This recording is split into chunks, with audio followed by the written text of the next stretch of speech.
नमस्कार दोस्तों, एक बार फिर से आप सभी दोस्तों का आपके अपने YouTube चैनल यूएनवीडीवी पर बहुत बहुत स्वागत है। दोस्तों, दिन भर के मुख्य समाचार हैं, बड़ी खबरें हैं, फटाफट अंदाज में आगे इसी वीडियो में जानेंगे। ये वो खबरें हैं जो गोदी मीडिया अब तक नहीं पहुंचाता है। तो वहीं दोस्तों, खबरों की तरफ चलने से पहले आप लोगों से एक छोटा सा निवेदन है कि अगर आप लोग भी यूपी के आगामी विधानसभा चुनाव में सत्ता परिवर्तन की लहर को देखते हैं तो अभी इस वीडियो को लाइक कीजिएगा, चैनल को फ्री में सब्सक्राइब करके बेल के आइकन को जरूर दबाइएगा दोस्तों, और कमेंट बॉक्स में कमेंट करना बिल्कुल भी मत भूलिएगा।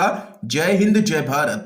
दरअसल दोस्तों, पहली बड़ी अपडेट आप लोगों को बताते चले, किसान आंदोलन से बड़ी खबर सामने निकल के आ रही है। दोस्तों, किसान संगठनों की दो टूक, कहा जब तक केस वापसी नहीं, आंदोलन वापसी नहीं। मोदी सरकार के नए प्रस्ताव पर बोले हैं किसान नेता गुरनाम सिंह चढ़ूनी। जी हां दोस्तों, केंद्र सरकार की तरफ से एक दिन पहले भेजे गए किसान नेताओं को प्रस्ताव के एक दिन बाद यानी कि आज एक बार फिर से नया मसौदा भेजा गया है।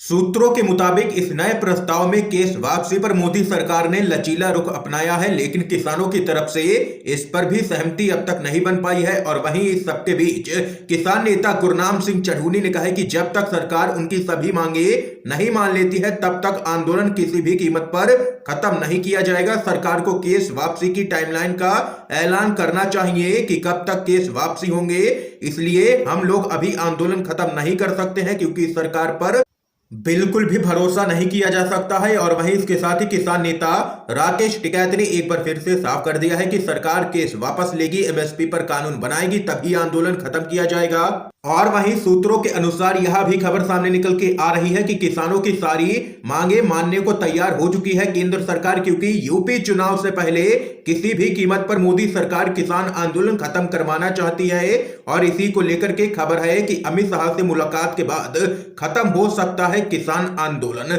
इसके साथ ही दोस्तों, अगली बड़ी खबर बताते चलें, सीडीएस बिपिन रावत को ले जा रहा हेलीकॉप्टर हुआ है क्रैश, पत्नी समेत 14 लोग थे सवार, 4 शव किए गए हैं बरामद अब तक। जी हां दोस्तों, आप लोगों को बताते चले, तमिलनाडु के कुन्नूर में सेना का हेलीकॉप्टर क्रैश हो गया है। बताया जा रहा है कि सीडीएस बिपिन रावत, उनकी पत्नी समेत 14 लोग सवार थे और इसमें कई सेना के बड़े अफसर भी सवार थे। इसके साथ ही 7 लोग यहां पर जख्मी बताए जा रहे हैं और वहीं अब तक 4 शव भी बरामद कर लिए गए हैं। और इसके साथ ही वायुसेना ने हादसे की जांच के आदेश भी दे दिए हैं। और वहीं बताया जा रहा है कि खराब मौसम की वजह से यह हादसा यहां पर हुआ है। इसके साथ ही एक और बड़ी खबर बताते चले, कांग्रेस संसदीय दल की बैठक में मोदी सरकार पर बरसी है सोनिया गांधी, कहा सांसदों का निलंबन अभूतपूर्व और अस्वीकार्य है, तानाशाही का लगाया है आरोप। जी हां दोस्तों, संसद के सेंट्रल हॉल में कांग्रेस सदस्यीय दल की बैठक हुई। बैठक में राहुल गांधी समेत पार्टी के अन्य सांसद शामिल हुए। बैठक में आंदोलन में शहीद किसानों, निलंबित सांसदों समेत कई मुद्दों पर चर्चा हुई। बैठक को संबोधित करते हुए सोनिया गांधी ने शहीद किसानों, महंगाई, विनिवेश सीमा पर मौजूदा स्थिति समेत 12 सांसदों के निलंबन जैसे मुद्दों पर मोदी सरकार को निशाने पर लिया है। कांग्रेस अध्यक्ष सोनिया गांधी ने कहा है कि हमें किसान आंदोलन में जान गंवा चुके 700 किसानों का सम्मान करना चाहिए। उन्होंने इसके साथ ही कहा है कि मोदी सरकार किसानों के प्रति संवेदनहीन है। महंगाई के मुद्दे पर भी सोनिया गांधी ने मोदी सरकार पर निशाना साधा है। उन्होंने कहा है कि महंगाई से आम जनता त्रस्त है, लेकिन सरकार संज्ञान तक नहीं ले रही है।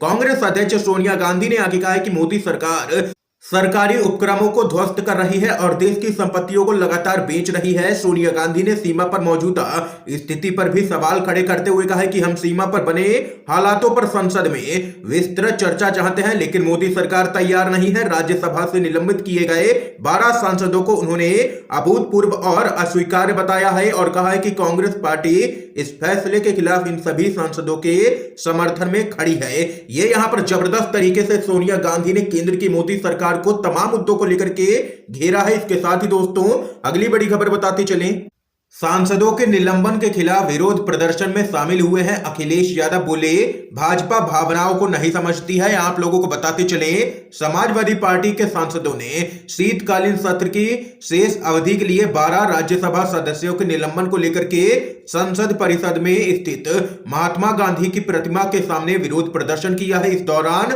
सपा के नेता अखिलेश यादव, जया बच्चन समेत विपक्ष के अन्य नेता उपस्थित रहे।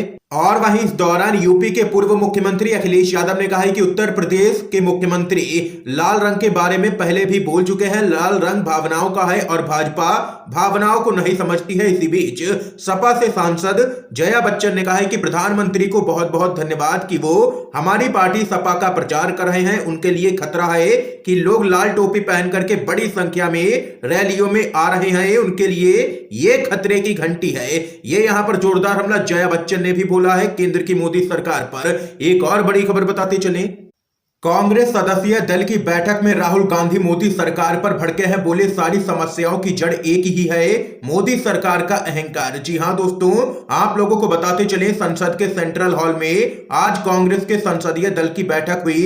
पार्टी की अंतरिम अध्यक्ष सोनिया गांधी ने इस बैठक को संबोधित किया और मोदी सरकार को निशाने पर लिया। और वहीं इसके साथ ही इस दौरान राहुल गांधी ने मोदी सरकार पर जोरदार हमला बोला है। राहुल गांधी ने कहा है कि महंगाई, बेरोजगारी, कृषि संकट, चीन के कब्जे, सबसे बड़ी जड़ एक ही है, मोदी सरकार का अहंकार, मित्र प्रेम व विफलता। अन्याय के विरुद्ध आवाज उठाने के साथ ही हम कांग्रेस शासित राज्यों में जनता के मुद्दों को सुलझा रहे हैं, जन के मन की बात को सुन रहे हैं। ये यहां पर राहुल गांधी ने मोदी सरकार को निशाने पर लिया है। इस बीच एक और बड़ी खबर बताते चलें, अखिलेश यादव का पीएम मोदी पर जोरदार हमला। भाजपा के लिए रेड अलर्ट है। महंगाई का, किसानों की बदहाली और लाल टोपी का सपा ही करेगी सत्ता से बाहर। जी हां दोस्तों, समाजवादी पार्टी के राष्ट्रीय अध्यक्ष अखिलेश यादव और आरएलडी के राष्ट्रीय अध्यक्ष जयंत चौधरी की मंगलवार को मेरठ के यहां पर दबथुवा में ऐतिहासिक रैली हुई है। और वहीं रैली में भीड़ को देख सपा और आरएलडी के कार्यकर्ता गदगद दिखे। बताया गया है कि जयंत चौधरी और अखिलेश यादव की रैली में यहां पर लाखों की संख्या में लोग जुटे। और वहीं अखिलेश यादव ने मंच से किसानों, नौजवानों, माताओं, बहनों और पत्रकारों का आभार व्यक्त किया है। इसके साथ ही अखिलेश यादव ने कहा है कि ऐसा पहली बार है जब मैं इतना बड़ा जन सैलाब देख रहा हूं। यह जन सैलाब बता रहा है कि इस बार भाजपा का सूरज डूबेगा। यह जन सैलाब बता रहा है कि ये जनता भाजपा को हमेशा के लिए पश्चिम से खदेड़ देगी। और इसके साथ ही अखिलेश यादव ने एक ट्वीट किया है और कहा है कि भाजपा के लिए रेड अलर्ट है। महंगाई का, बेरोजगारी, बेकारी का, किसान मजदूर की बदहाली का, हाथरस कांड का, लखीमपुर कांड का, महिला व युवा उत्पीड़न का, बर्बाद शिक्षा का, व्यापार व स्वास्थ्य का और लाल टोपी का, क्योंकि वो ही इस बार भाजपा को सत्ता से बाहर करेगी। अखिलेश यादव ने कहा है कि जो पैदा करे खाई वही है भाजपाई।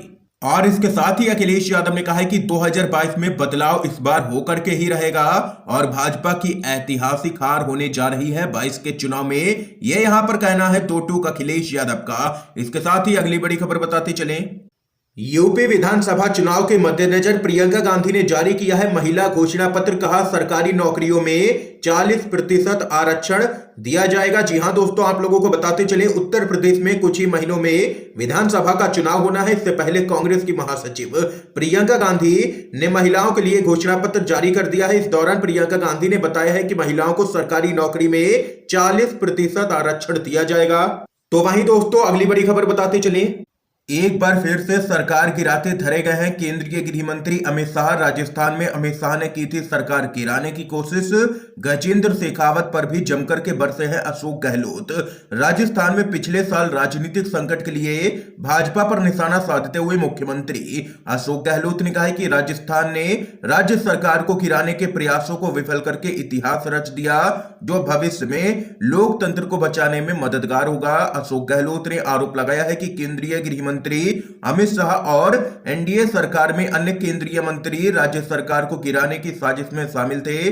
उन्होंने बिना नाम लिए कहा है कि ऑडियो टेप में राजस्थान के एक केंद्रीय मंत्री की आवाज पहले से ही थी।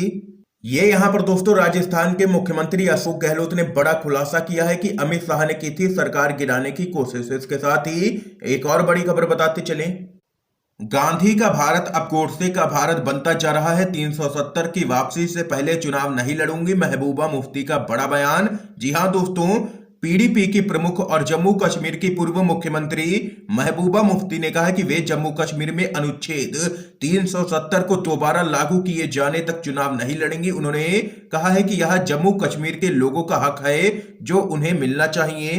और इसके साथ ही महबूबा मुफ्ती ने आगे कहा है कि अब यहाँ पर गांधी का भारत अब गोडसे के भारत में तब्दील होने लगा है और इस सब के लिए जिम्मेदार है केंद्र की मोदी सरकार। ये यहाँ पर जबरदस्त तरीके से बरसी है महबूबा मुफ्ती बीजेपी सरकार पर। इस समय की आज की दोस्तों सभी बड़ी खबरें थी जो हमने आप लोगों तक पहुंचाई हैं यू एंड वीडीवी के माध्यम से। अगर आप लोगों को ये वीडियो पसंद आया हो तो इस वीडियो को लाइक कीजिएगा, ज्यादा से ज्यादा इस वीडियो को शेयर कीजिएगा ताकि आप सभी के दोस्त भी इन खबरों को जान सके। वीडियो देखने के लिए दोस्तों आप सभी का बहुत बहुत धन्यवाद।